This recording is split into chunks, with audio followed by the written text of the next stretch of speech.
Boa noite a todos.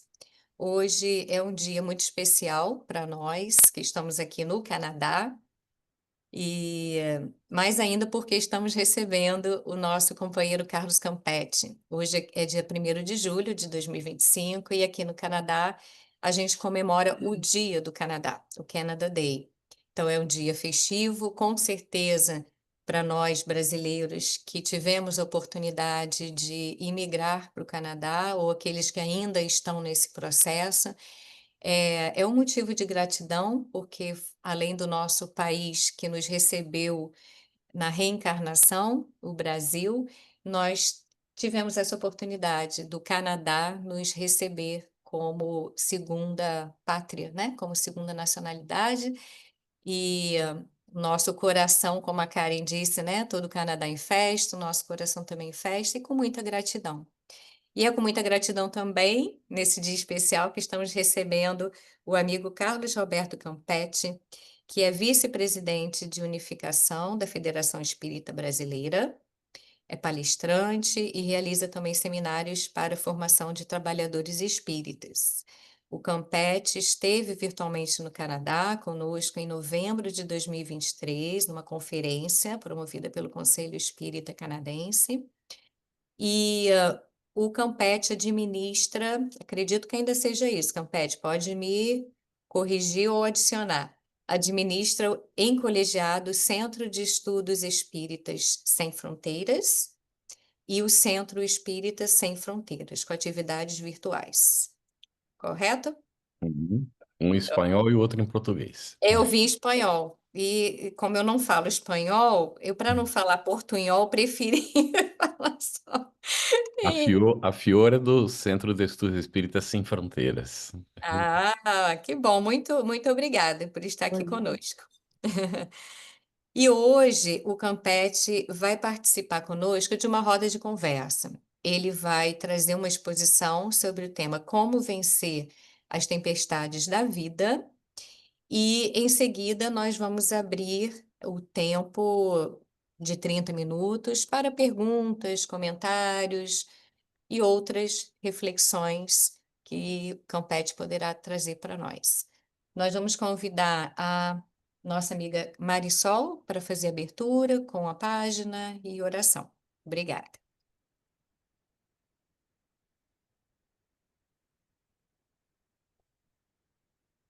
Boa noite a todos.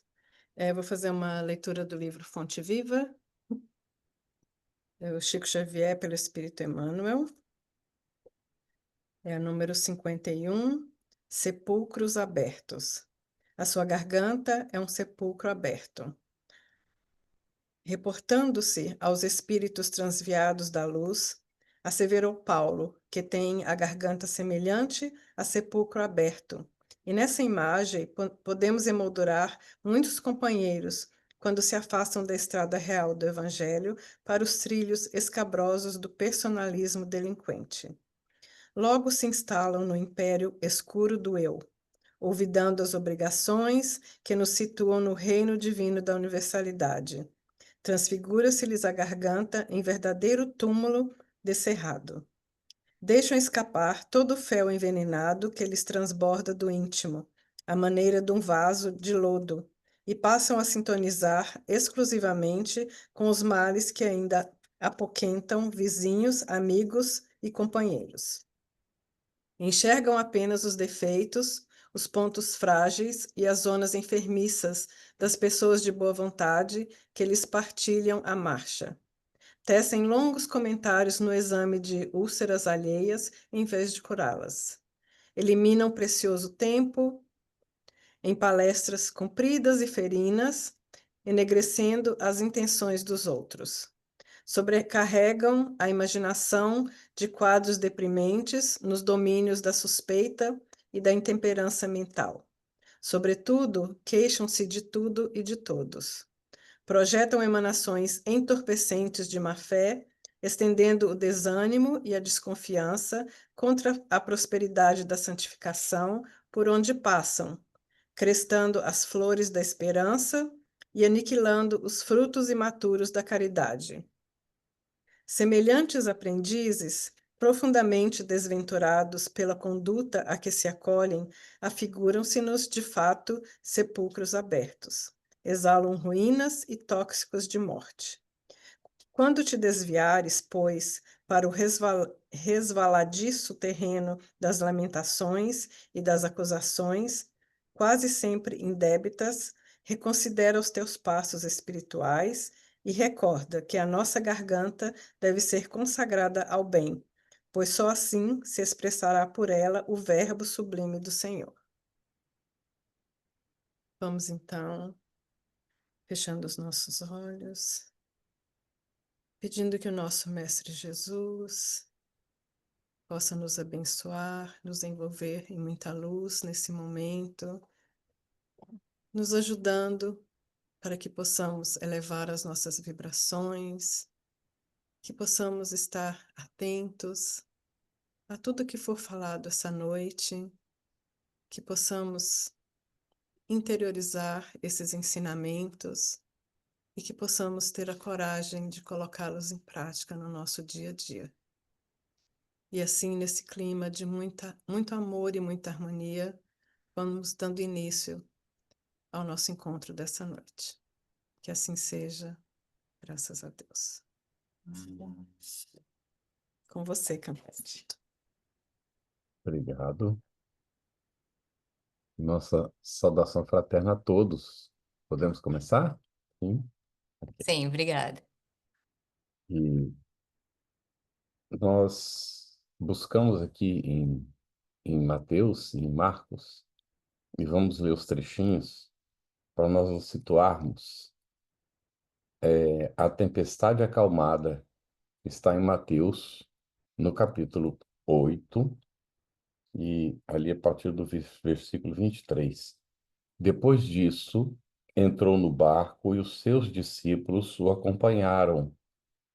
E nisso houve no mar uma grande agitação, de modo que o barco era varrido pelas ondas. Ele, entretanto, dormia. Os discípulos, então, chegaram-se a ele e o despertaram, dizendo: Senhor, salva-nos, estamos perecendo.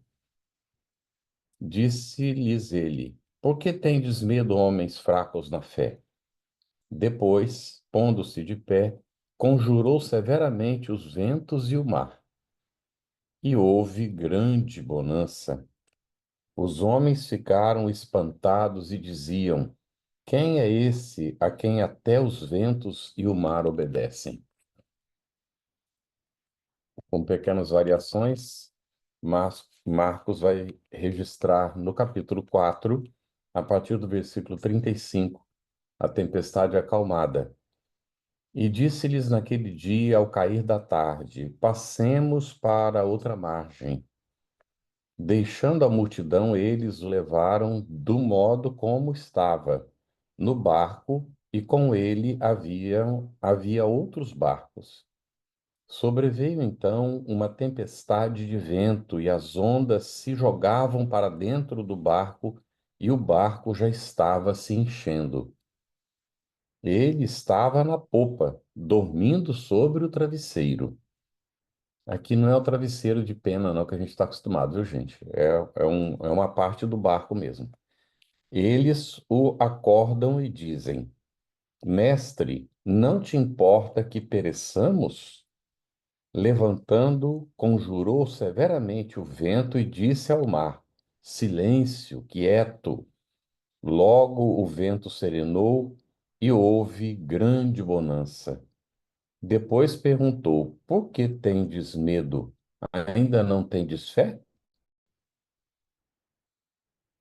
Então ficaram com muito medo e diziam uns aos outros: Quem é este a quem até o vento e o mar obedecem? Bem, é cheio e naturalmente de símbolo, né, para a gente poder entender.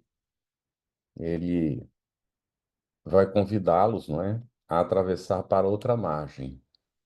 Aqui tem uma simbologia. A água tem o símbolo da reencarnação, não é? É o símbolo da vida no campo material. Então, eles são convidados, né, a atravessar, como todos nós, a atravessar o mar da vida, através do processo da reencarnação para o nosso crescimento espiritual. E, neste momento, não é, é preciso que a gente vá para a intimidade, né, de nós mesmos e nos preparemos. Então, a gente deixa a multidão, né, deixa aqueles com quem a gente convive e vai para a intimidade da família, não é? E então a gente embarca no barco da vida, mas há outros barcos, né? Há outras oportunidades também nessa, nessa trajetória que a gente tem que desenvolver. Então, em um dado momento, vão aparecer os desafios para a gente, as chamadas tempestades. E as tempestades são normalmente de duas naturezas: aquelas que são consideradas naturais, que são da própria natureza e que nós não temos como evitá-las, essas tempestades, essas situações desafiadoras. E muitas vezes não temos elementos para solucioná-las. Apesar do avanço hoje muito da ciência e tudo, antigamente era mais difícil de prever, hoje a gente consegue fazer as previsões, ainda nos enganamos, mas já avançamos bastante em relação a essas questões relacionadas com a natureza. E hoje já estudamos, já procuramos entender o quanto é que nós contribuímos para provocar certas situações em função da falta de respeito ao planeta, dos desmatamentos, não é, dos cultivos extensivos que destroem, não é, a fauna, que destroem ali a vegetação e assim sucessivamente. E nós vamos considerando, às vezes, muitas. Olá, Verônica, nós vamos considerando a importância da nossa ação no sentido de respeitar o planeta, não é?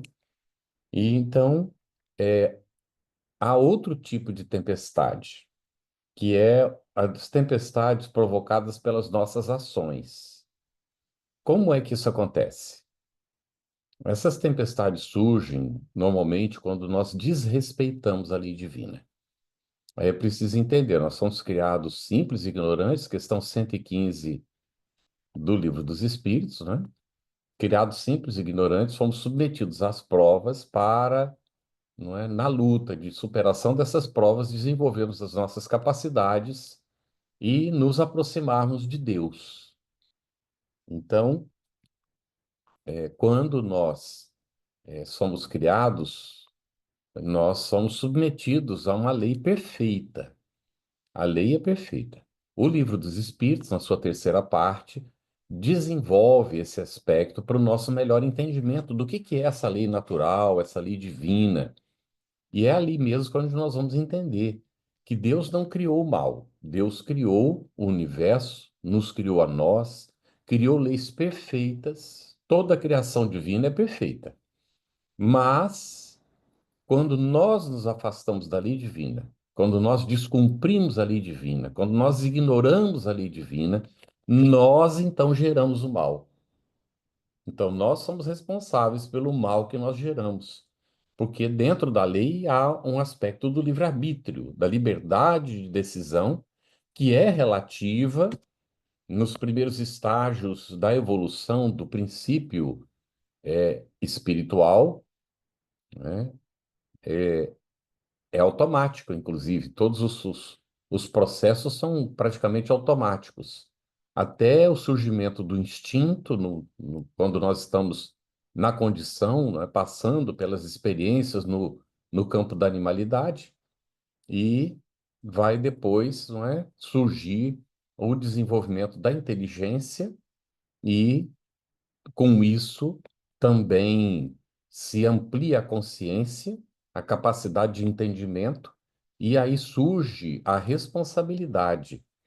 E nós vamos então ter a oportunidade do uso do livre-arbítrio para, através da nossa própria decisão, optarmos conscientemente ou por a nossa decisão em função de dar vazão à nossa índole positiva, Porque Deus nos criou com essa possibilidade de então cumprir, realizar as coisas conforme a lei divina.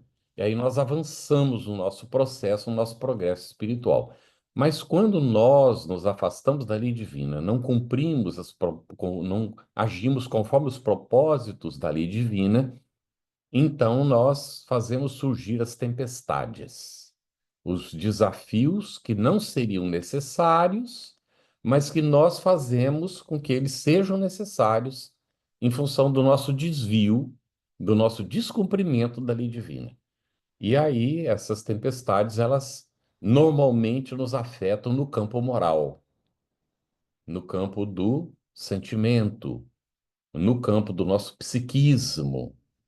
Às vezes, elas surgem como tempestades do relacionamento, dificuldades das relações, dos entendimentos de uns com os outros, os desafios da sociedade, problemáticas relacionadas com a sobrevivência no campo material e os desafios, às vezes, vêm agravados, desafios que são naturais, necessários ao nosso desenvolvimento, vêm agravados pelo nosso desvio da lei divina, e aí nós criamos, então, a necessidade, nesse desvio, de passar por certas experiências que, se nós tivéssemos seguido por um caminho mais reto, essas experiências não seriam necessárias, porque nós teríamos entendido a proposta da lei divina e seguido pelo caminho do bem, naquilo que Emmanuel chama de evolução em linha reta, que o único espírito que realizou essa evolução em linha reta dos que aqui pisaram na terra foi Jesus. Todos nós, os demais, nos desviamos, não cumprimos com a lei divina e entramos na necessidade da expiação. E então viemos habitar esse planeta, né, que foi criado, planeta primitivo, que foi se desenvolvendo até chegar naquela condição de receber espíritos autóctones que viemos de outros planetas para aqui habitar. Uma boa parte de nós da constelação de Capela, não é? E que ainda aqui estamos mourejando nas nossas lutas, principalmente para acalmar a nossa tempestade interna, que nos causa tantos transtornos e que a gente dá o nome para essas tempestades internas de egoísmo, de orgulho, e que são, então, as duas grandes chagas da humanidade e os vícios originais geradores, não é, de todos os demais vícios, conforme nós encontramos orientação no Livro dos Espíritos. Então, essa passagem ela é muito simbólica. Aconteceu de fato isso que aqui está escrito? Bem provável que sim. Dois evangelistas registraram isso como fato. E então eles descrevem com pequenas variações, mas descreve a mesma coisa. Jesus vai fazer uma pergunta, segundo Mateus, antes de acalmar a tempestade, para os discípulos que ali estavam. E segundo Marcos, depois de ter acalmado. Aí Jesus vai perguntar: ainda não tendes fé? E aí nós temos que examinar o significado disso. O que significa não ter fé? Vamos entender o que é fé. Fé é uma palavrinha pequenininha, das mais pequenas, com duas letrinhas. F é fé. Só que quando a gente vai lendo o Evangelho e vai vendo as circunstâncias onde aparece a palavra, nós vamos entender que ela tem uma amplitude imensa de significados. Não significava simplesmente crença, como as tradições religiosas nos ensinaram a acreditar ao longo do tempo. Fé é muito mais do que crença. É também crença, mas é muito mais do que isso. Porque a fé, ela, por exemplo, naquela situação da, do centurião romano, então tem duas descrições também. Numa das descrições, ele vem falar com Jesus para pedir a cura do seu servo que estava enfermo. Numa outra, ele mandou alguém, não é? Mas não importa isso. também um fato ocorrido, descrito conforme é o entendimento de cada um, mas ali o fato é que há um momento em que então Jesus aceita ir curar o servo e se encaminha para a casa do centurião. Se ele estivesse presente, então no caso ele teria dito, ou se ele não estava presente, ele recebeu a informação, ele está vindo e mandou alguém ou veio ao encontro de Jesus. Não é? Não sabemos exatamente como foi, mas o fato aconteceu. E então ele vai dizer a Jesus que não é necessário ir à casa dele, que a casa dele não é digna de recebê-lo. O que que é um centurião? É um soldado romano, mas que já alcançou uma condição de comandar uma centúria de soldados. 100 soldados ficam sob a sua responsabilidade. E ele então vai dizer a Jesus que não é necessário ir à sua casa, porque a casa dele não é digna de recebê-lo. Assim como ele tem aqueles que ele manda e eles obedecem, Jesus também tem os seus que ele pode mandar para curar o seu servo. E Jesus olha para ele, não é? E aí, imediatamente, o servo é curado lá na casa, não é? E Jesus vai então comentar que nem Israel tinha visto tamanha fé. Aí, imediatamente, a gente pensa assim, uma crença, né? Como esse homem acreditava, hein? Vamos examinar o que diz o texto, o que é que está registrado. O soldado, esse centurião, vai dizer para ele assim: assim como eu tenho aqueles que eu mando e me obedecem, tu também tens os teus que mandas e te obedecem. Quem são esses que Jesus tem? Não foi nenhum discípulo para lá. Jesus não foi lá. O servo foi curado sem a presença de Jesus. Quem foi que curou o servo? Foram aqueles que o soldado, o centurião, sabia que Jesus comandava. O que eram? Quem eram? Os espíritos. Então, quando Jesus fala, nem Israel vi tamanha fé, nem Israel eu vi tamanha consciência, tamanho conhecimento dessa realidade espiritual. Então, os discípulos aqui, nós temos que entender o sentido. Ainda não tendes fé? Ou ainda não tendes o conhecimento depois de tudo que já viveste comigo? Suficiente para acalmar a tempestade? Nesse sentido, né, do conhecimento. Ou ainda não tendes a confiança? Fé como sinônimo de confiança. Não é simplesmente crença, é a certeza, a convicção de que é possível acalmar a tempestade. Eles ainda não tinham adquirido essa condição?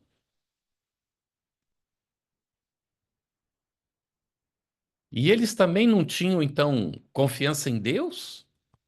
Será que poderiam morrer antes do tempo? Não previsto? Será que ainda não haviam entendido isso? Que essa possibilidade não existe, que ninguém morre fora do seu tempo? A não ser que se suicide, aí comete uma ação terrível contra a lei divina e entra num processo consciencial horroroso? Então, ali nós entendendo, né, o que Jesus vai perguntar para os discípulos, ele poderia estar perguntando justamente nesse sentido. Ainda não desenvolveste o conhecimento suficiente para acalmar a tempestade? Ou não tendes a confiança suficiente em vocês mesmos e nem em Deus? Ou não sabeis como é que acontecem as coisas, o que é que provoca a tempestade? Não sabeis que existem aqueles que estão provocando e que podeis, não é? Orientá-los para que parem com a tempestade. E foi o que Jesus fez. Ficou lá registrado que ele conjurou a tempestade. Com quem que ele falou? Falou com os espíritos que são encarregados, não é, dos fenômenos da natureza, para que eles acalmassem os ventos, não é? Que aquela hora ali, não era para dar a continuidade ao processo. É um processo, um fenômeno natural que a gente pensa que é tudo automático, não é? Mas dentro do automatismo da lei tem aqueles que cumprem, que cuidam das plantas, que cuidam, não é, dos animais, que cuidam da movimentação dos ventos. Ah, mas o vento se movimenta por causa de uma questão física mesmo, né? Os ventos frios e quentes. Então é que acontece. Sim, tudo bem.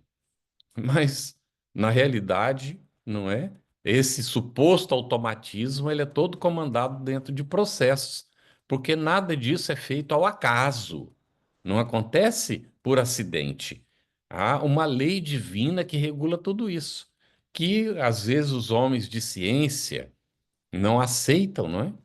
Porque muitas vezes o orgulho é muito grande, ou não tiveram oportunidade ainda de pensar, e aí nós vamos encontrar situações como Einstein afirmando que não podia conceber uma obra arquitetônica tão impressionante como é o universo sem conceber para ele um arquiteto que tivesse planejado tudo isso, né? E aí nós vamos ver então que é da sabedoria muitas vezes popular que existe na natureza, existem seres que trabalham com os elementos da natureza. Muito bem. Ainda hoje nós estamos lutando, os discípulos na época de Jesus aprenderam muita coisa. O próprio Pedro que passou, né, a gente todo dia faz uma leiturinha com o nosso filho antes dele dormir. Estamos lendo Vinha de Luz e ali, né, tem uma sequência de mensagens falando de Pedro, né? Que vai com Jesus na hora da oração e dorme e tal, e está junto com outros dois discípulos, não é? E aí depois a traição de Pedro, e nós vemos que até Pedro, que teve as vacilações, depois de tudo, ele vai entrando no templo, não é? E ali está o paralítico, e que ele faz o gesto de pedido, e Jesus então, e Pedro então lhe diz que ele nada tinha para lhe dar, né? Nem de ouro, nem de nada para lhe dar, mas do que ele tinha, ele lhe daria. Do que eu tenho, eu te dou. Levanta-te e anda. E só com essa ordem o homem se levantou e saiu andando, que era paralítico, estava lá com seus problemas físicos terríveis, agarrou o catre e saiu caminhando. Então, ele desenvolveu aquilo que no dia da tempestade ele ainda não tinha, né? Ainda não tinha, estava com convicção do conhecimento e que estava Jesus tentando transmitir para eles ali ao longo do tempo. Mas aí vamos trazer isso para a nossa realidade agora. Vamos pensar em nós aqui. Nós falamos que quando nós nos afastamos da lei divina, descumprimos a lei divina ou ignoramos a existência da lei divina e achamos que a gente pode viver egoisticamente, ignorando que nós somos criados por Deus como seres gregários, interdependentes, e que uns estamos justamente para auxiliar os outros, e Jesus colocou claramente que aquele que é o maior no reino dos céus é aquele que mais serve. Então, que se nós quisermos ser grandes, que nós fôssemos servos, servidores, e ele vai dar o exemplo disso, né, em vários momentos, inclusive na última ceia, quando ele lava os pés dos discípulos, e ali de novo Pedro se rebela, não é? Porque como onde é que já se viu Jesus lavar os pés, eles é que tinham que estar lavando os pés de Jesus. E quando ele fala isso para Jesus, Jesus disse, né, olha para os olhos de Pedro, aquele olhar que atravessa a alma, não é? Diz assim: se não te lavo os pés, Pedro, nada tens comigo. Não havia entendido ainda, né? Mas aí então a ficha caiu na hora. Ele disse: Senhor, lava-me também as mãos e a cabeça, não só os pés, né? Porque de repente ele se deu conta do significado do que Jesus estava fazendo ali naquela hora. E então, nosso propósito na vida, o nosso propósito como filhos de Deus, é nos tornarmos dignos diante da nossa própria consciência de ser reconhecidos como filhos de Deus. Mas como é que é isso? A gente já não é filho dele? Sim, nós somos. A barata também é. O passarinho também é. Tudo é obra da criação divina. No entanto, o princípio espiritual começa a se desenvolver vai desenvolvendo suas condições até alcançar a condição de inteligência que se desenvolve para o entendimento da lei divina e dos propósitos da sua existência. E aí, conforme nós vamos nos conscientizando disso, nós vamos compreendendo, não é, que Jesus nos convidou a ser servidores, mas também nos alertou que nós somos filhos de Deus. Estabeleceu a diferença entre o servo e o filho, quando ele vai dizer que o servo, ele vai para a casa do pai, ele cumpre com seus deveres, faz tudo o que tem que fazer e volta para sua casa para atender os seus próprios interesses. Mas o filho de Deus, esse não sai da casa do pai. Esse permanece na casa do pai, cumprindo os desejos do pai e não os desejos próprios. Porque se integrou dentro do propósito e é um com o pai. Quais são os propósitos do pai?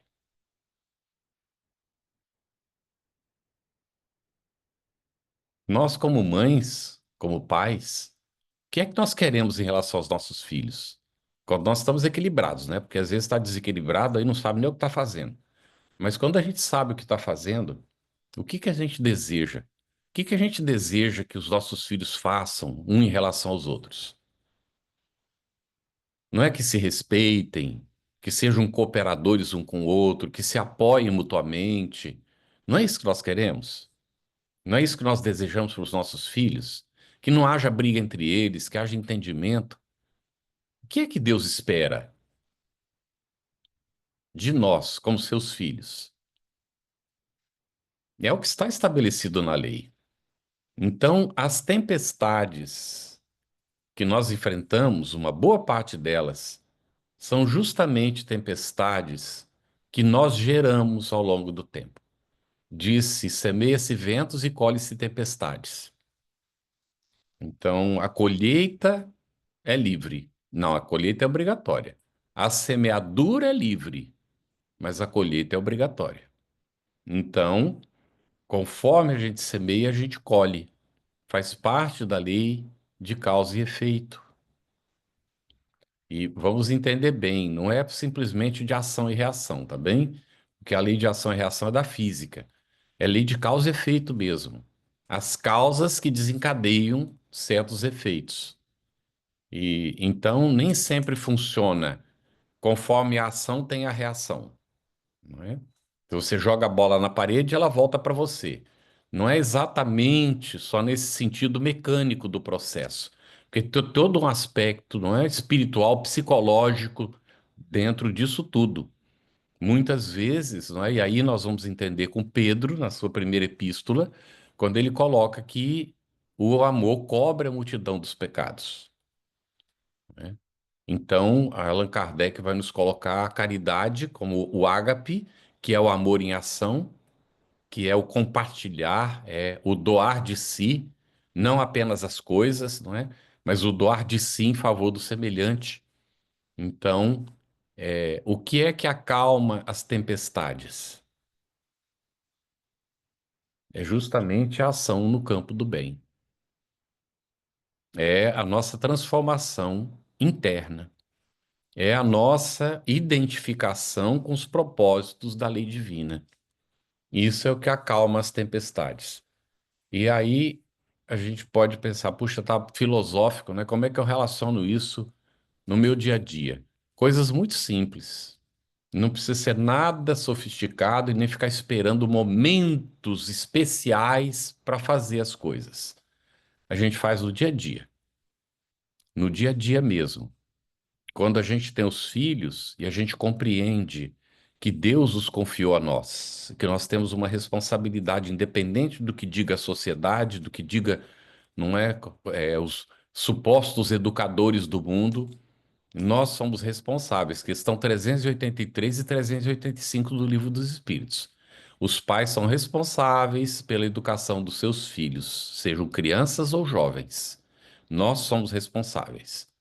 E sendo responsáveis, nós temos que ensinar aos nossos filhos condições básicas de uma sobrevivência saudável no mundo, evitando que eles sejam geradores de tempestades, de experiências que seriam desnecessárias, se seguissem um caminho de cumprimento dos propósitos da lei divina. Mas como é que eles vão cumprir isso se nós não tratamos do assunto com eles? Então, uma das primeiras coisas que a gente precisa ensinar aos nossos filhos é respeito. Temos que respeitá-los e eles precisam aprender a nos respeitar. Porque quem não respeita não ama. E não adianta ficar com a ilusão de que o filho vai nos amar se ele não aprendeu a nos respeitar. E é necessário que os filhos aprendam limites, porque na vida há limites. Nós somos limitados e precisamos aprender a conviver com essa realidade. Se não aprendermos a conviver com essa realidade, seremos frustrados na vida e seremos cidadãos deletérios para a sociedade. Então, nossa responsabilidade é grande. E muitas vezes nós não entendemos as correlações do que acontece na nossa existência, não é, no campo material. Que cada reencarnação é uma existência. Hoje nós podemos entender isso, porque a vida é uma só que Deus nos deu. A vida do ser imortal que nós somos. Essa nós não perdemos nunca, mas nós teremos várias existências para alcançar os propósitos, não é, do nosso desenvolvimento para alcançar a condição angelical. Começamos simples e ignorantes. Na questão 540 do Livro dos Espíritos, diz que tudo se encadeia na natureza, desde o átomo ao arcanjo que principiou por ser átomo.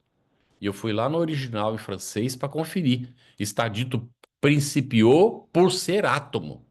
Não é que esteve na condição de, é que foi átomo. Então, nós nascemos no berço da matéria. É ali que nós nos desenvolvemos. Não temos a consciência que nós temos hoje. Somos princípios espirituais em desenvolvimento, no acúmulo das experiências que levam milhares de séculos. Pensava que ia dizer de anos, né? Milhares de séculos no tempo da Terra, porque na condição divina não existe tempo. Mas na nossa condição, para nós entendermos, temos que usar parâmetros que a gente conhece.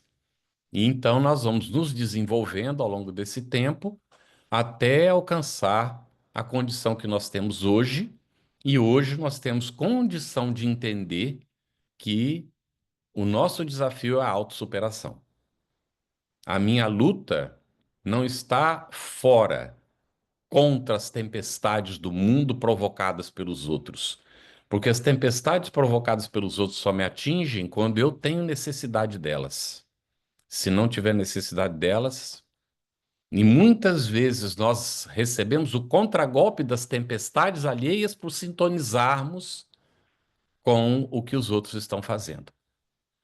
Se nós aprendêssemos a estar no mundo sem ser do mundo, muitas dessas tempestades não nos atingiriam, porque nós não teríamos sintonia com elas. Daí muito cuidado. Eu sou jornalista, falo com tranquilidade, já disse para meus colegas, nós não somos urubus, nós somos jornalistas. Nós não precisamos ficar procurando o que cheira mal para ficar informando para os outros. Mas, segundo, não é, algumas convicções e algumas crenças, porque isso é crença, o povo gosta do que é negativo. Então, por isso a gente tem que divulgar, porque senão não vende jornal, não vende notícia. É uma bobagem. Hoje em dia nós já estamos tendo órgãos de divulgação dedicados somente a boas notícias. E nós espíritas devemos cultivar esses. Lógico que sim. O que é que entra na nossa casa? Como é que a gente não quer ter tempestade interna se a gente liga a televisão o dia inteiro e nós não sabemos nem o que é que a televisão está colocando dentro da nossa casa? Ah, mas hoje não está tendo mais televisão, né? Ah, mas tem o computador, né? Tem o tablet, tem o celular. Diz que um padre falou esses dias atrás, eu vi um discurso do padre falando, né, no Brasil, que havia um assassino que a gente levava com a gente, para onde a gente ia, a gente não se dava conta. Só que a gente não estava se dando conta que esse assassino podia nos atingir. E esse assassino, ele disse que é o celular. Que o celular matou o rádio, ele matou a câmera fotográfica, ele matou o gravador, né? Ele matou o telefone, ele foi matando um monte de coisa aqui, né? Ele matou hoje em dia, ele matou até o correio está sobrevivendo de outras formas, né? Porque o bichinho matou o trabalho do correio, né? De levar a correspondência para lá e para cá. Então, ele disse assim, só que tem que tomar muito cuidado, porque o celular hoje ele está matando as nossas relações. E nós estamos coniventes com isso. Tem que tomar muito cuidado.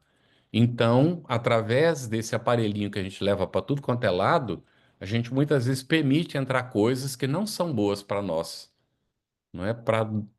Entram na gente e entram no nosso ambiente. E aí vem naturalmente as tempestades, né? Por que que eu preciso saber? Um dia eu estava com um familiar e o familiar me disse: Você viu a notícia? Eu disse: Não, não vi a notícia, não.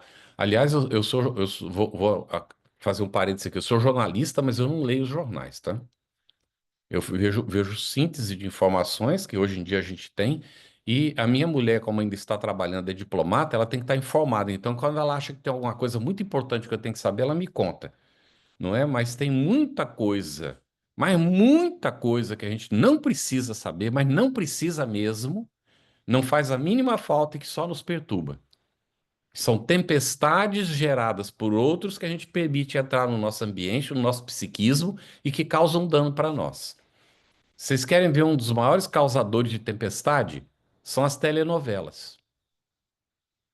O causador de tempestades familiares, tempestades individuais, mas a gente não se dá conta muitas vezes.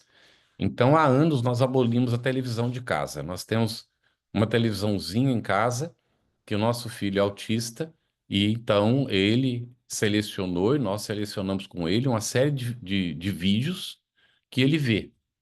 Não é? Ele usa um tablet também, mas ele aprendeu a selecionar o que que ele vê, não é? E o tablet dele está conectado com o da minha mulher. Ela sabe constantemente o que ele está vendo, tudo. E ela recebe naturalmente as propagandas, né, das coisas que ele vê, porque os algoritmos vão lendo e vão mandando. Então ela está sempre acompanhando o que que ele está fazendo, né? Porque sendo autista pode ser enganado por alguém, não é? Pode não ter a expertise do mundo e a gente tem que ter a responsabilidade de acompanhar.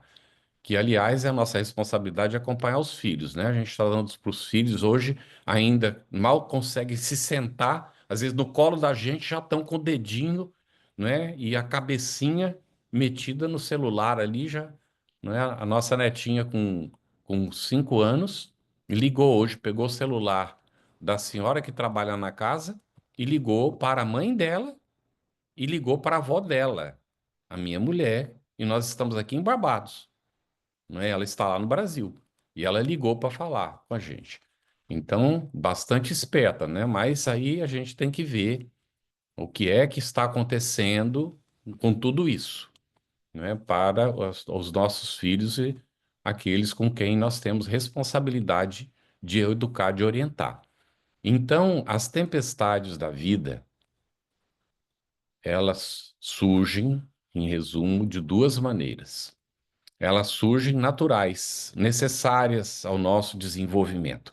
São desafios que fazem com que a gente busque soluções, que a gente se encaminhe para a superação das nossas limitações, não é? Para superar a nossa ignorância e nós íamos nos desenvolvendo.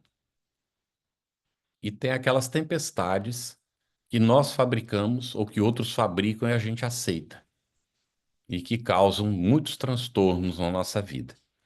Como evitar essas tempestades? O que que a gente faz? Adquirindo conhecimento. A minha pergunta é: nós, em princípio, somos espíritas que estamos acompanhando ou somos simpatizantes? Não tem problema nenhum, ninguém precisa ser espírita para conhecer o que o espiritismo explica. Allan Kardec, inclusive, coloca que a pessoa, se ela tem uma crença, uma religião, ela gosta dos rituais da religião, ninguém tem nada a ver com isso. Isso não é impeditivo para ela conhecer o espiritismo, estudar o espiritismo e adotar os seus princípios.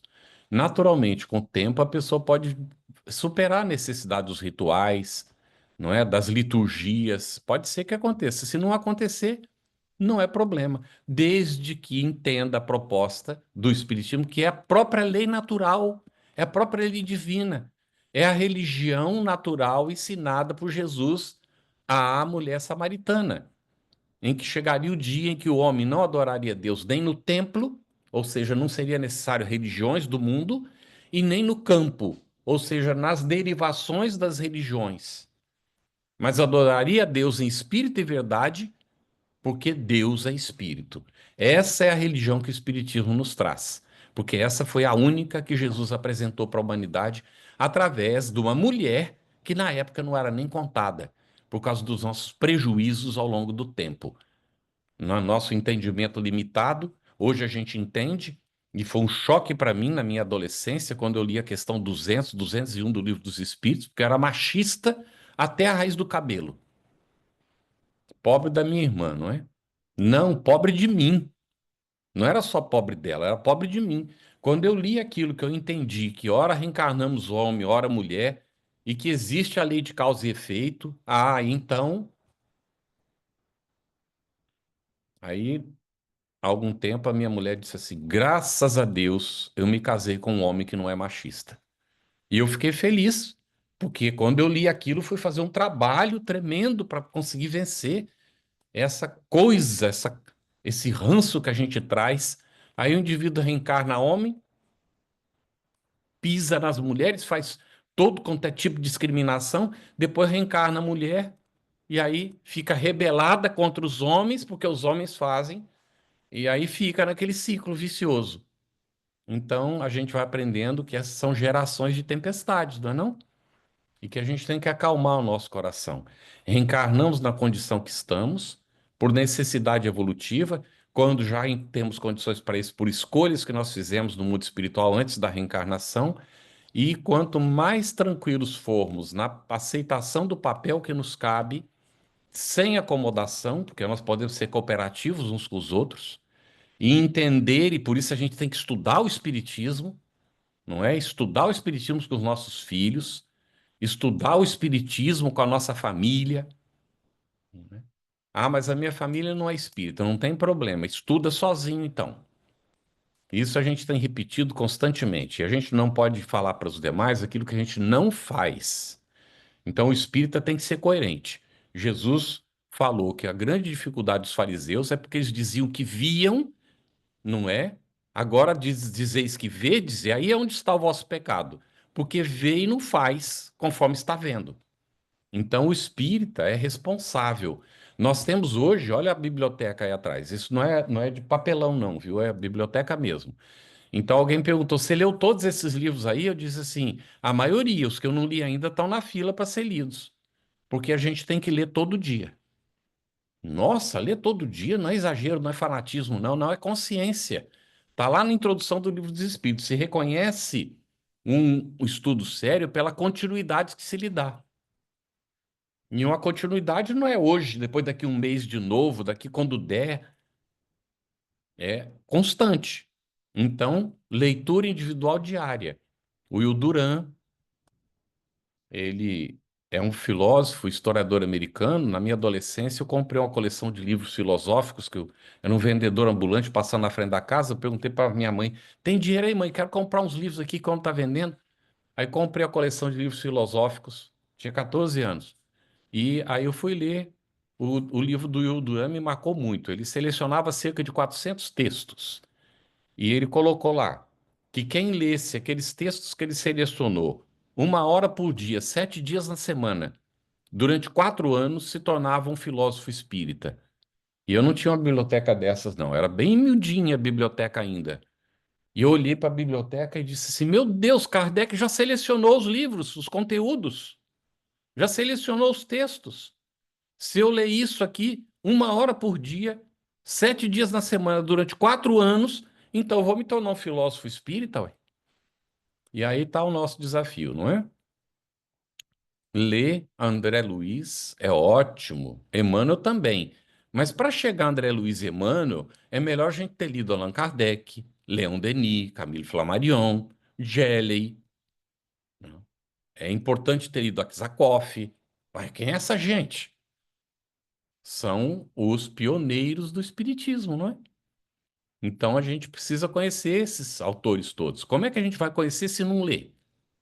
Então, como é que a gente acalma as tempestades? Com conhecimento, com a sedimentação do conhecimento. Não é suficiente, não, hein? Que é preciso mais do que isso. A leitura tem um outro âmbito, que é a leitura em família.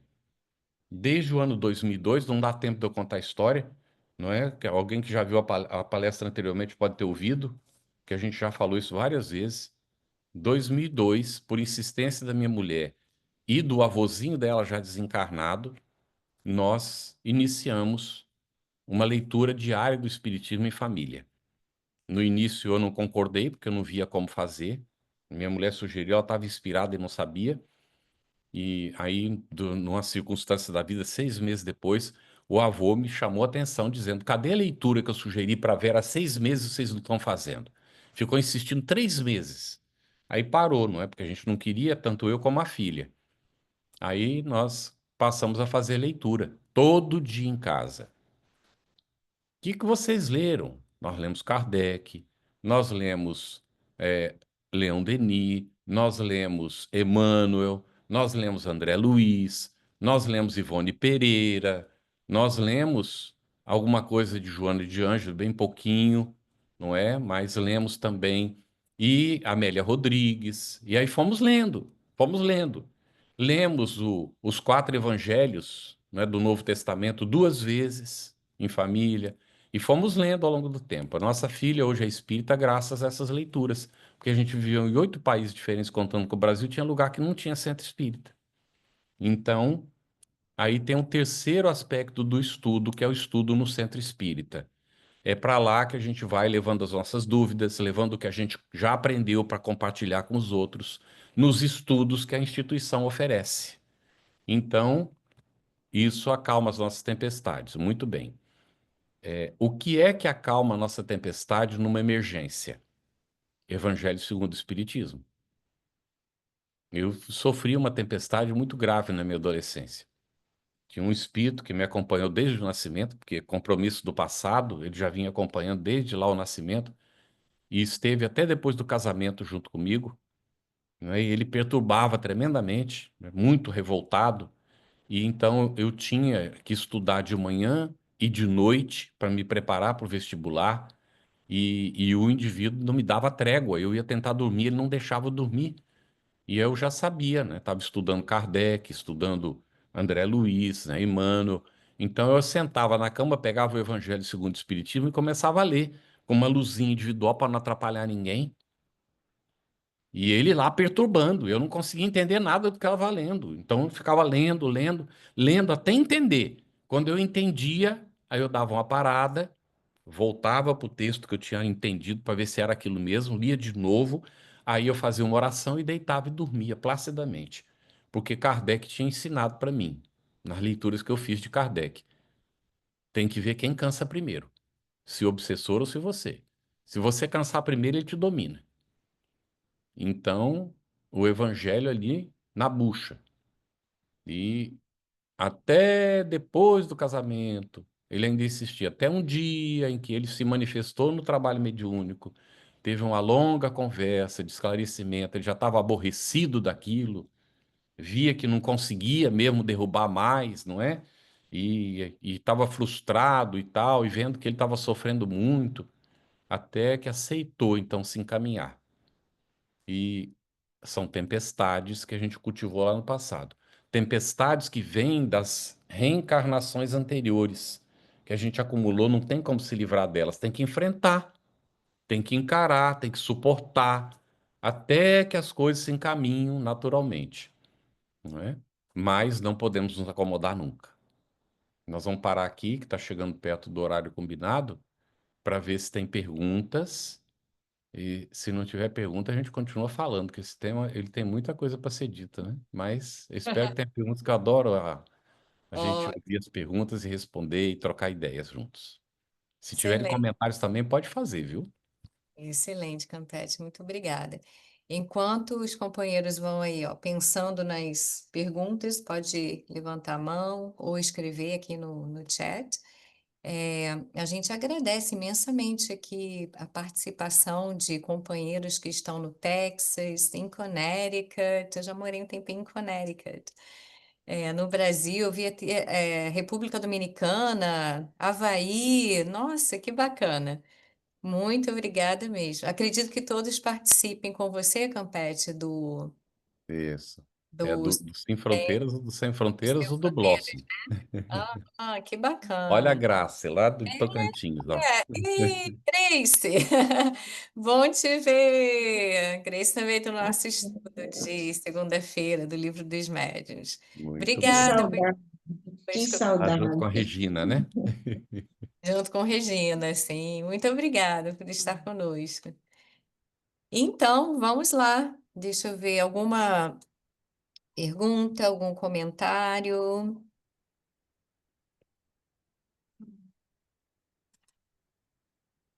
Depois que vem o primeiro, vem uma sequência. É, Olha, a Arlete colocou aqui uma pergunta, né? Vamos lá. Carlos, por favor, obrigada, Arlete, pela sua participação. Por favor, você poderia repetir a diferença entre ação e reação uhum, e causa e efeito, com mais muito bem. exemplos? Uhum. A gente costuma tomar uma coisa pela outra e a gente até fala. Eu já falei em palestra também, até que a gente vai meditando, ouvindo, né, outras pessoas, lendo. Então, há uma diferença. Na física, a gente aprende que tem uma lei de ação e reação.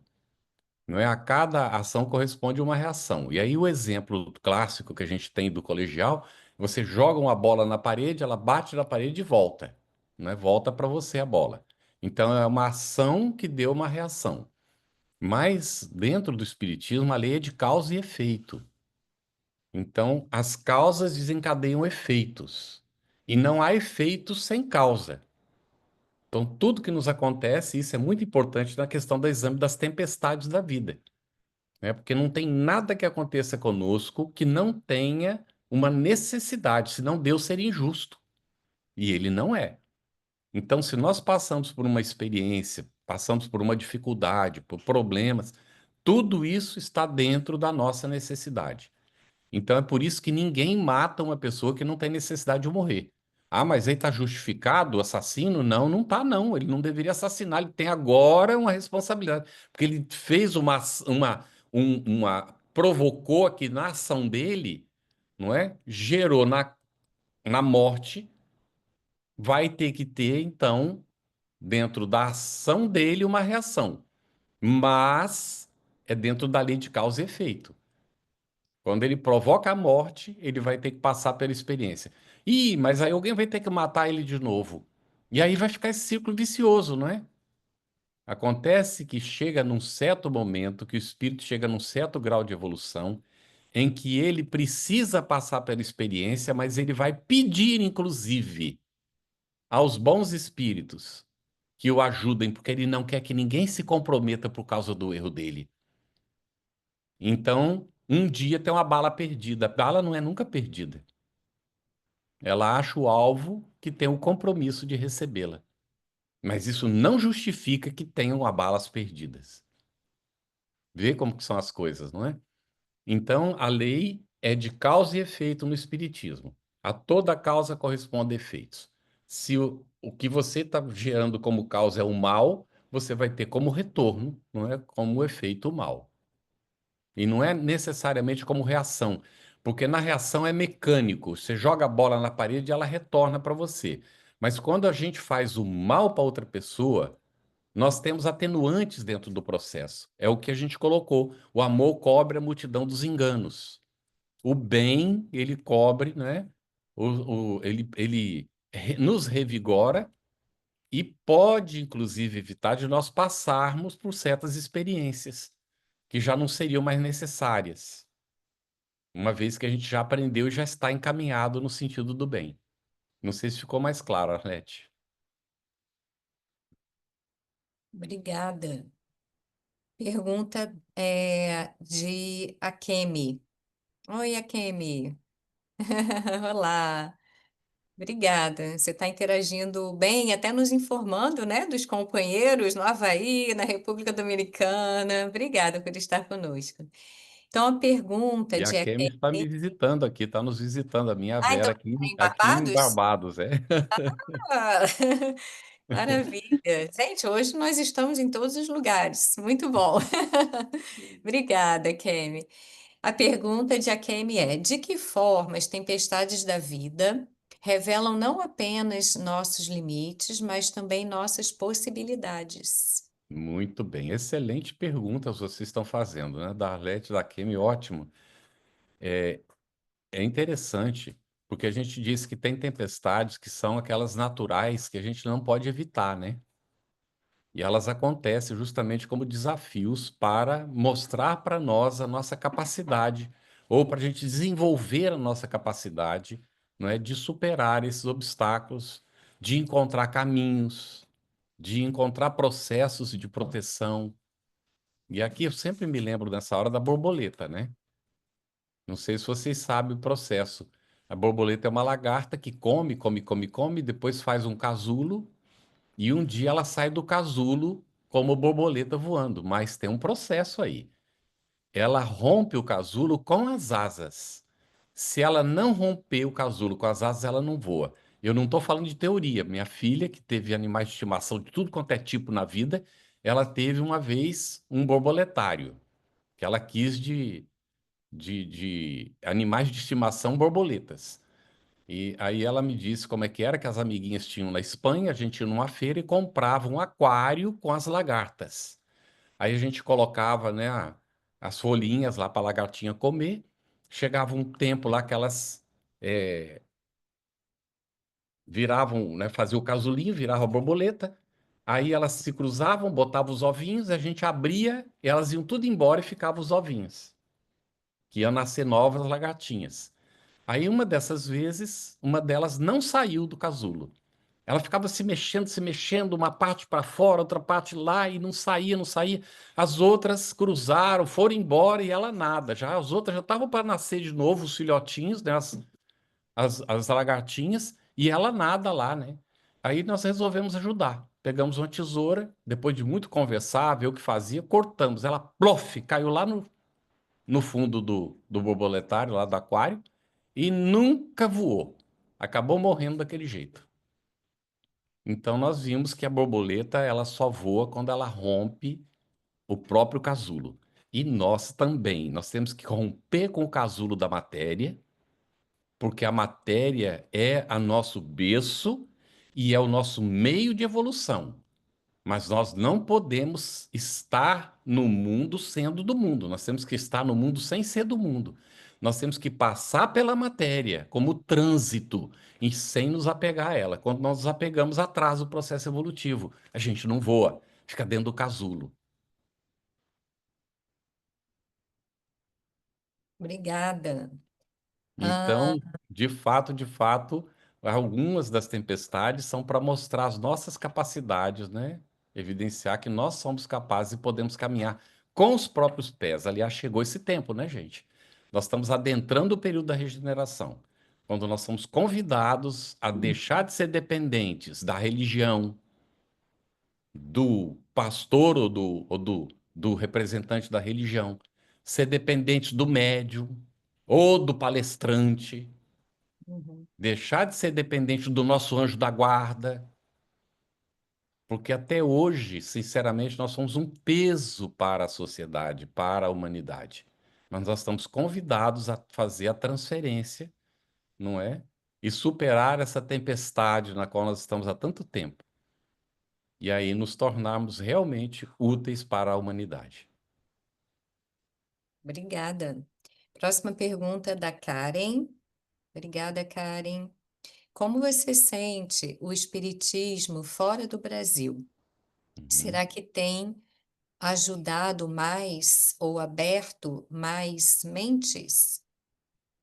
Olha, vai cumprindo sua função, nós estamos, tudo é cíclico, né? Então nós estamos na repetição dos tempos iniciais do cristianismo, quando Jesus formou um pequeno grupo, né? Mas ele os enviou dois a dois, E esses 2 a 2 depois ele conseguiu falar para 70 da Galileia. E depois da crucificação ele falou para 500 da Galileia. Então, esse fator de multiplicação, ele é natural, mas ele depende da nossa conscientização. E aí nos cabe, né, entender que no Espiritismo não cabe o proselitismo, o Espiritismo não faz proselitismo.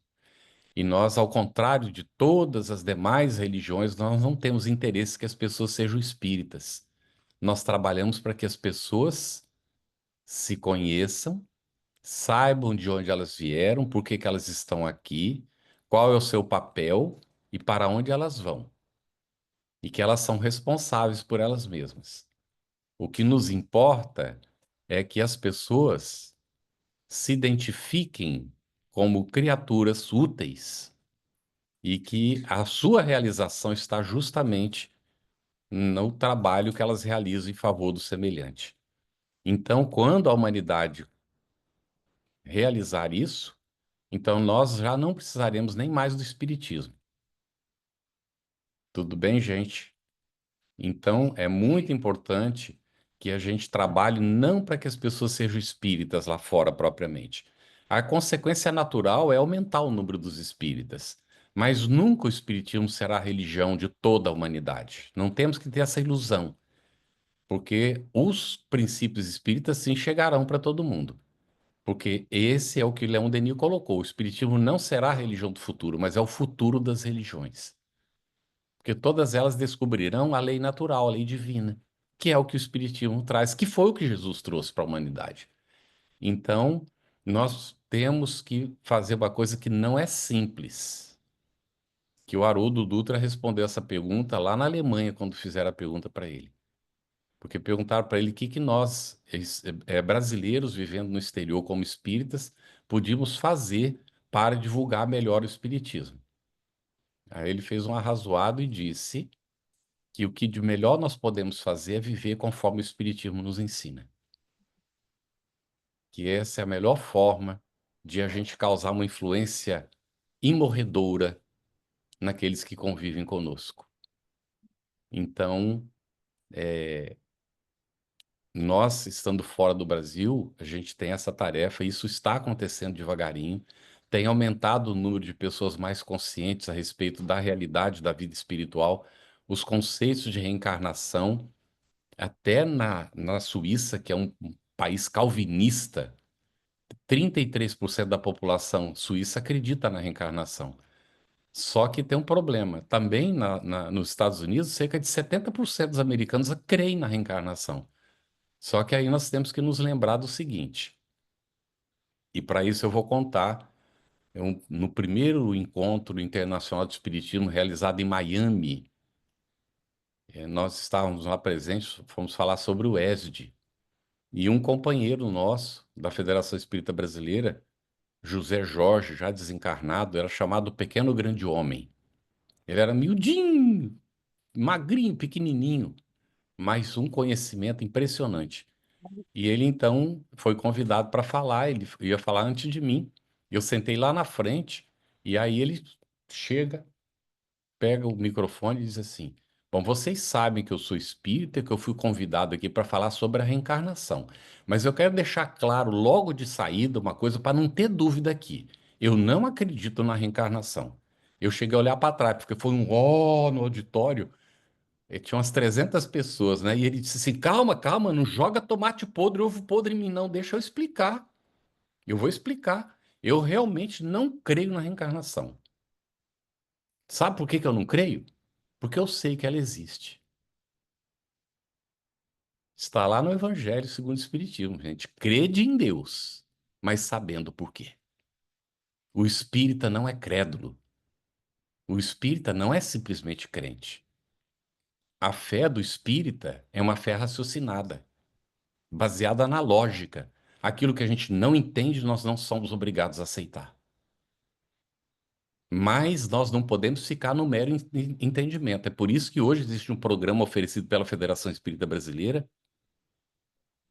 que se chama o Evangelho Redivivo, que na verdade o próprio Espiritismo é o Evangelho Redivivo, porque o propósito do Espiritismo é trazer o Evangelho do Cristo na sua pureza primitiva para a atualidade. E esse programa que a FEB oferece para o movimento espírita são 9 livros. A Marta Antunes está desenvolvendo esse projeto com uma equipe de pessoas. Está já no 9º livro sendo elaborado, não é? E quantos anos vai levar? Quando a pessoa pergunta assim, eu digo assim: "Ei, ainda falta algumas coisas para vencer." Quantos anos nós vamos viver? Depois que a gente começar a estudar, a gente vai parar de estudar quando? Quando começar a estudar de fato. Quando é que a gente vai parar de estudar? E a pessoa está preocupada quanto tempo vai levar um estudo do Evangelho? Então, quiseram reduzir o ESD. O ESD tinha material para 4 anos. Reduziu para 2 anos. Aí eu digo, oh, meu Deus do céu. Aí que foi, a Cecília Rocha só aceitou reduzir e disse para a Marta, tudo bem, se não perder esse conteúdo, vocês vão ter que achar um jeito. Aí foi criado o EAD. Hoje em dia o ESD é de 2 anos e o EAD tem outros 4 ou 5. Aí a pessoa hoje não estuda mais 4 anos, tu estuda 6 ou 7 e ninguém está reclamando. Então, tem que ter sabedoria, né, para poder ajudar as pessoas que não sabem que elas precisam de ajuda. E às vezes a ajuda está ali, mas ela não sabe aceitar a ajuda. Então, é incrível, né, a sabedoria da Cecília Rocha. Então, o que que acontece? Nós precisamos nos conscientizar de que, e é Alcione quem coloca isso, mas é Emmanuel quem vai registrar como palavras da Alcione, no capítulo 3 do livro Renúncia, da segunda parte do livro Renúncia. A mensagem do Cristo precisa ser conhecida, meditada, sentida e vivida. Para as pessoas que não aceitam o Cristo, acham que nós espíritas somos fanáticos do Cristo. Mas é porque eles conhecem o Cristo inventado pelas religiões tradicionais e não o Cristo real. Ao Espiritismo cabe apresentar para a humanidade o Cristo na sua essência, como ele é de fato, e não essa camuflagem, não é, nós criamos. Não vamos colocar a responsabilidade dos outros, não. Fomos nós que fizemos isso, lá para trás nas nossas reencarnações. O Cristo que nós inventamos. Então, para o espírita que está fora do Brasil, é um desafio tremendo, porque os companheiros, quando não entendem, querem tirar o Cristo do espiritismo para que as pessoas aceitem o espiritismo. Estão completamente equivocadas, porque nós não queremos que as pessoas sejam espíritas. Se elas quiserem ser, ótimo. Se elas não quiserem, não tem problema. Mas cristãs, elas terão que ser. Porque a moral que os espíritos ensinam é a do Cristo, porque não há outra melhor. Está na Gênese, primeiro capítulo, item 56. Palavras de Allan Kardec. E aí alguns dizem assim, mas o espiritismo não é cristão. Porque senão, como é que fica Buda? Como é que fica o maometano? Fica como fica, ora. Porque Buda, Maomé, que não cumpriu bem a tarefa dele, foram todos enviados por Jesus, que é o governador do planeta. E Jesus, quando veio, apresentou a moral na sua essência.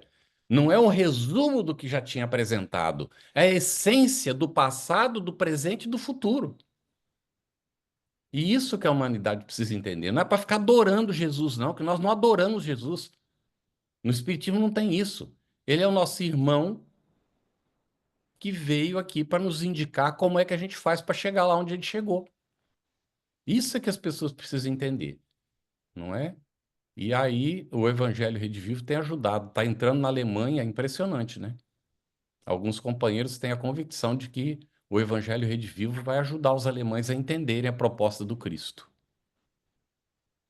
né? Porque os alemães são muito lógicos. Se a gente explicar qual a lógica que o Espiritismo tem, não é, eles conseguirão compreender. Uma boa parte deles entenderão. E eu acredito que esse é o papel fora do Brasil, gente. Não desistirmos da essência. Se a gente tira Jesus do Espiritismo, não tem mais Espiritismo, porque ele é o Evangelho redivivo. Ah, mas isso aí é uma coisa que vocês inventaram. Kardec não falou isso, não. Não falou, não, é. Lê o Evangelho segundo o Espiritismo. Aí um companheiro disse: ah, mas o Kardec deu uma cochilada quando escreveu esse livro. Oh, quem é que está cochilando, hein? Foi o Kardec que cochilou ou tem o sujeito que está cochilando até hoje? Obrigada. Luiz Felipe diz, Campete, muito obrigado pelas palavras. Como você vê os desafios atuais do mundo à luz do Espiritismo? Guerras, intolerância e desentendimentos entre os povos que não cessam. Gratidão. Muito bem. Muito boas essas perguntas, hein? Puxa vida, eu adoro as perguntas. Olha só, gente. Nós comentamos aqui que nós estamos adentrando o período da regeneração da humanidade, né? Isso está comentado por Allan Kardec lá na Gênese. Não só na Gênese, tá? Tá na Revista Espírita também, mas nós vamos nos deter, em função do tempo, inclusive, ali na Gênese, capítulo 18, quando ele fala os tempos são chegados. E ele vai colocar que uma nova geração estava vindo. Já estava começando no tempo de Kardec, essa nova geração. Estava começando ali. Mas ele também coloca que uma boa parte dos espíritos que atrapalhariam o crescimento da humanidade ficaram retidos no umbral por muito tempo. E que esses também receberiam as últimas oportunidades de reencarnação no planeta, para ver se eles aceitam assumir o compromisso da sua renovação espiritual e aí permaneceriam aqui. Se não, recebendo a oportunidade de não aceitarem, então seriam levados para outro mundo. Não é como castigo, hein? Temos que entender isso. Porque eles estão sintonizados com expiação. E no mundo de regeneração, a expiação vai diminuindo, diminuindo, até desaparecer. Não desaparece no início, não. O início da regeneração, até lá para frente, ainda vai haver expiação, porque é só no mundo feliz que o mal desaparece. Então, um mundo de regeneração, ainda há luta, não é do bem e do mal, ainda há, não é uma prevalência do mal em muitos momentos, mas vai na tendência do equilíbrio, para chegar então na condição do mundo feliz, onde há esse equilíbrio, e só no mundo perfeito, então, o mal desaparece completamente. Porque é uma questão de evolução nossa, a natureza não dá saltos, e a gente é que vai construindo essa evolução. Então, como é que a gente vê os desafios de hoje? Essas problemáticas todas. Recrudescências naturais do processo. Esses espíritos que receberam as últimas oportunidades de reencarnação são afoitos, atirados. Eles se projetam, eles dominam os meios de comunicação, eles dominam a política, a economia, porque eles entendem das coisas do campo material, na qual eles acreditam, e é a única que eles consideram que existe. Deu para entender? Então, nós temos que estar muito atentos. Um dia, estava num encontro de jovens e me pediram para falar sobre a política, espiritismo e política. E depois, na hora das perguntas, um jovem perguntou: quando é que vai surgir o partido espírita? Eu disse para ele: nunca, porque o dia que surgir serão de pessoas que não entenderam o espiritismo e estão usando o nome do espiritismo para criar uma coisa que o espiritismo não apoia. Porque o espiritismo não é de partidos, ele é da humanidade.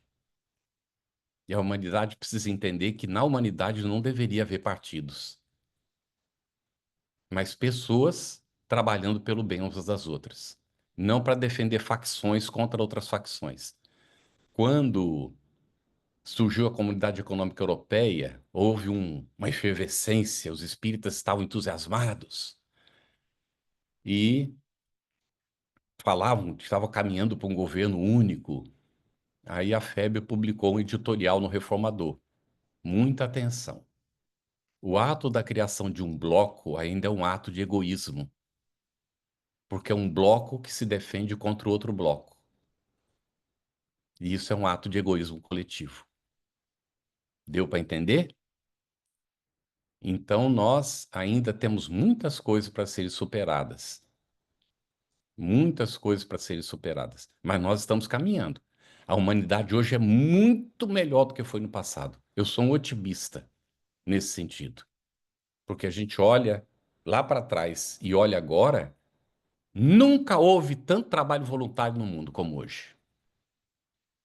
Nunca houve tanta gente cogitando sobre o respeito que tem que ter pelo planeta como hoje. Nunca houve tanta gente fazendo um trabalho hercúleo para deixar de comer carne, para respeitar melhor os animais. Então, nós estamos caminhando. Ainda há recrudescências e vão continuar ainda por um bom tempo. Mas nós precisamos sintonizar com a regeneração. Por isso, nós estamos recomendando ler, estudar o Espiritismo, inclusive dentro de casa, para que os nossos filhos não sejam fanáticos do mundo e nem fanáticos de nenhuma religião, mas sejam conscientes do seu papel e da sua responsabilidade. Obrigada, Carlos. Ah, a Viviane fez um comentário, acho que você tem acesso também aí no chat, né? Que ela agradece pelo estudo que você faz do Céu e Inferno, pela FEB TV. E algumas pessoas aqui comentaram sobre o exemplo da borboleta, que foi muito bonito. Essa analogia, né? Foi excelente da borboleta que não rompe o próprio casulo. E o Alexandre, ah, vamos mencionar também a nossa cidade aqui perto, Chilliwack. O Alexandre de Chilliwack, aqui no Canadá, querido Alexandre, ele pergunta, e a gente está indo realmente, né, para o finalzinho, então acredito que será a última pergunta. Uhum. Por que Maomé não cumpriu a parte dele? Eu vou responder rapidamente, Alexandre. Maomé disse que cada homem podia ter só 5 mulheres, mas ele tinha 12. Como profeta, ele se atribuiu o direito de ter 12. É correto ter 5 mulheres? É correto ter 12 mulheres? O que que as mulheres são, afinal de contas? Objeto dos homens? Então, é muito difícil, não é, o indivíduo escapar da influência da própria época e da própria cultura. E ele não conseguiu escapar da própria cultura, mas ele fez um trabalho excelente. Tá? Ele conseguiu unir aquelas tribos que eram uma coisa terrível, as guerras eram horrorosas, era de terror. E ele conseguiu, não é, fazer um trabalho ali que realmente precisava de muita garra para conseguir isso. Mas ele fez um trabalho excelente enquanto a mulher dele estava encarnada. E a gente nota o quanto essa mulher influenciou. Quando ela desencarnou, aí ele foi seguir por os instintos dele. Então a gente tem que ter essa consciência, gente, a respeito. Não é falando mal de Maomé, ele já reencarnou, ele já escreveu depois, ele não foi bem aceito, nem é muito bem aceito pelos espíritas. Não é o livro que ele escreveu é muito criticado pelos espíritas, não é? Mas está fazendo esforço, porque ele criou isso lá atrás e aí cria como é que eu diria, uma rejeição espontânea das pessoas pela vibração que ainda fica daquilo que aconteceu lá no passado, tá bem? Então, ele cumpriu em parte a tarefa dele, mas não é o único. O próprio Lutero também só cumpriu em parte a missão que ele tinha recebido, não é? E aí é outra história que também algum dia a gente pode conversar a respeito. É importante a gente ter essa consciência não como crítica, porque, sinceramente, aí eu coloco aqui, se tivesse um lugar de Maomé, o que será que eu teria feito? Não tinha estofo para cumprir a missão que ele cumpriu, a tarefa que ele fez, teria feito muito pior. Então não é crítica, a gente tem que olhar para a gente mesmo, mas é a consciência a respeito, né, das responsabilidades cumpridas ou não, e o que gera as tempestades na nossa vida e desencadeia tempestades na vida dos outros que seguem, não é? Nós não estamos aqui para seguir uns aos outros, gente. Nós não devemos seguir nenhum homem. Nós somos filhos de Deus. Até a adoração a Jesus é um equívoco. Vamos prestar atenção nisso. Ele tem um respeito profundo por todos eles, especialmente por Jesus, porque ele realmente foi o único espírito puro que pisou aqui.